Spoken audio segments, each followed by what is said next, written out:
Hi everyone, my name is Rachel Sainz and this is my applied assignment number 2, curriculum review and evaluation. And just as a fair warning, I've been pretty sick last week, so my voice is a little bit scratchy, so I apologize for that in advance. So the curriculum review and evaluation, I just put an overview here of the assignment. So one of the ways to learn about how dual language learners are supported in an early childhood education environment is to review the curriculum that a preschool is using. The applied assignment is conducted in 3 phases, so the prior knowledge, conducting the curriculum review, and then reflecting on the experience.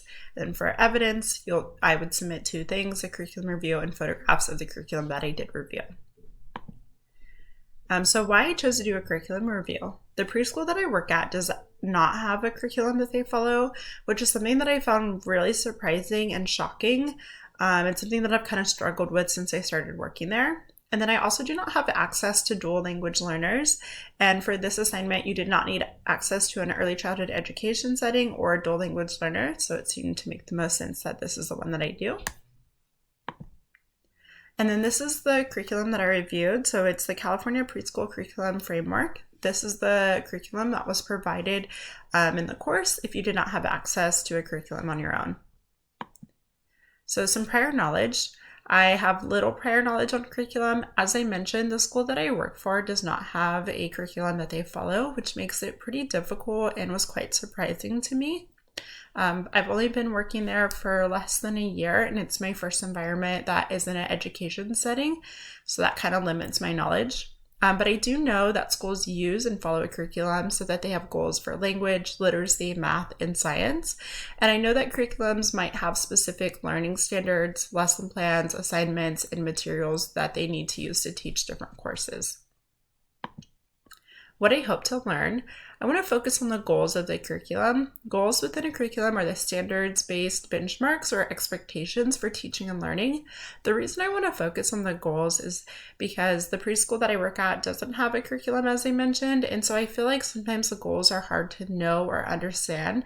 I often feel like I'm guessing on what the goals of the school are or what my director wants, so a curriculum would definitely help close those gaps and help me understand better. And then I also want to learn more information on how to help children who are dual language learners in the classroom and at home. Throughout this course, we've learned a lot about dual language learners, so I just want to see what this curriculum has to offer for them. So the course materials that I use that helped me complete this assignment all came from lesson 6, and they are listed here. So I have supporting dual language learners with classroom schedules and transitions, how to use bilingual books, supporting English language development when children have little experience with English, and language modeling with dual language learner toddlers. And then I will kind of touch base on how each of these helped me throughout the course in the next few slides. For evidence, I posted a screenshot of my pre-work worksheet and then a couple screenshots from the curriculum. I specifically posted these screenshots from chapter 5, which was the English language development section. So for new learnings of roles and routines, I have consistent and predictable routines help foster a sense of safety and security for all children, but are especially important for children who are English learners. Young children learning English can quickly learn the daily routines if they are predictable and will be able to focus on energy on the learning goals rather than trying to figure out what they are supposed to do. So this section of the curriculum intersected with the supporting dual language learners with classroom schedules and transition tip sheet from module 6. So I'm just going to look at my notes here. In that tip sheet, it talks about posting a schedule that uses pictures, photos, or graphics, as well as words to describe each activity. And that's something I currently do not do in my classroom, but can easily make that change. We already have a schedule, so I can add pictures and graphics and then just post it in my classroom where the children are able to observe it. And then it also says to review the schedule with the children at the beginning of the day so that they know what to expect and keep the routine as similar as possible each day. And so these, again, are all things that I can easily do and would coincide directly with this curriculum learning. For new learnings about bilingual books, all areas of the classroom should reflect the family cultures, customs, and language. Family artifacts and pictures of special talents like music and artistic should be displayed prominently throughout the classroom. Environmental print that reflects the languages of the children, as well as English, should also be incorporated into the classroom activities and routines. High-quality books in both English and the children's home language should be readily available. The material should be accessible to all children in this setting, including those with physical or sensory disabilities. After reading this section of the curriculum, I referred to the How to Use Bilingual Books article to learn more. Some tips I gathered are to pre-read books, alternate languages on different days, pick out special vocabulary words, and invite family members to read to the class, and use or explore bilingual books. And bilingual books should come in a variety of forms. There could be side-by-side translation in the same book, translation published as a separate book, or sprinkling of words in a second language throughout a story that is written primarily in English. And the format will impact the way that you use the book in the classroom, so I think it would be important to have books in all the different types of format for bilingual. And this would just help the children that are dual language learners in your classroom learn the language of English. For new language of supporting dual language learners, support English language development across all domains. Language is a tool of communication used in all developmental domains. Children who are English learners need to be supported not only in activities focused on language and literacy, but across the entire curriculum. Language should be used as a meaningful tool to communicate. As an educator of dual language learners, you need to accept code switching as normal, give preschool English learners time so they feel welcomed and not pressured, and allow for the children to voluntarily participate. Everything discussed in this section is also reviewed in the Supporting English Language Development when Children Have Little Experience with English tip sheet, which says to create opportunities to model English and to speak clearly, warmly, and at an appropriate speed for dual language learners. This article also provides some great visuals. So some tips from that sheet are to encourage new speakers of English to respond to speech with words rather than non-verbal or gestures. Very new English speakers may respond non-verbally when spoken to in English by pointing or nodding or demonstrating what they want with their hands. It's also important to repeat what the children say and to expand upon it.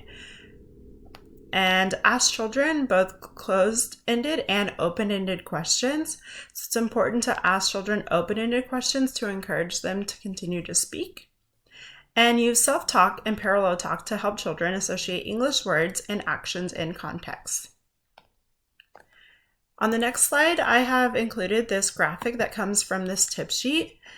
So this is kind of showing these conversations being demonstrated. So in this example, Teacher Thomas works with 3-year-old Maya, who does not yet use English words. So Maya brings Thomas a crayon, a new tool that she is beginning to explore. Thomas says, "A crayon," and Thomas names the crayon and shares in her delight. You can see in the third one where Maya says, "Crayon," and Thomas says, "Yes, this is a crayon, Maya. Let's color together." So Maya says crayon for crayon, and Thomas acknowledges her attempt to say by saying yes and repeating the whole word crayon when they explore this new tool together. Then Thomas says, "What would you like to draw?" Thomas asks an open-ended question of Maya, who's a very new English speaker. He knows she might not respond with English words, but accepts her scribbles as her response. And there's a couple more examples that came from this tip sheet, but for me personally, it really helps when I have a visual example to see what it's talking about, so that's why I included this from that one. And the new learnings for language modeling. As preschool children who are English learners adjust to a preschool classroom, it is important to help them feel welcome without putting too much pressure on them to respond to questions or directives in English. In conversations and group activities, teachers should always include preschool children who are English learners by smiling at them, mentioning their names, and making it clear that they are part of the group. During the early stages of English language development, much of the language used by preschool teachers is probably not understood by preschool English learners. Initially, those children need a safe setting without too many demands on their emerging English language abilities. The tip sheet, Language Modeling with Dual Language Learner Toddlers, also talks about speaking your strongest language to model the language well. It does recommend to use words, phrases, songs, and rhymes in the children's home language, which demonstrates that you value the children's identity and their language. So some ways that you can help practice their language, like I said, is by rhyming, singing, and chanting together. You can make up silly rhymes with nonsense words like yogurt, pogurt, nogurt, and engage in many one-on-one conversations with each child. So, new questions. Why do you think that the preschool I work at does not have a curriculum that they use when it could be so helpful for the educators and the children or families? And I will follow up on this topic with my director at the preschool for a little bit more insight, but I'm just kind of trying to think of why this is even a thing. Why do we not have a curriculum? Another question I have is, do all curriculums look similar, or are there drastic differences from one curriculum to another? And lastly, what are some materials that you use or would like to use to support dual language learners in your classroom? And then on my next slide, I just have my references here. Thank you.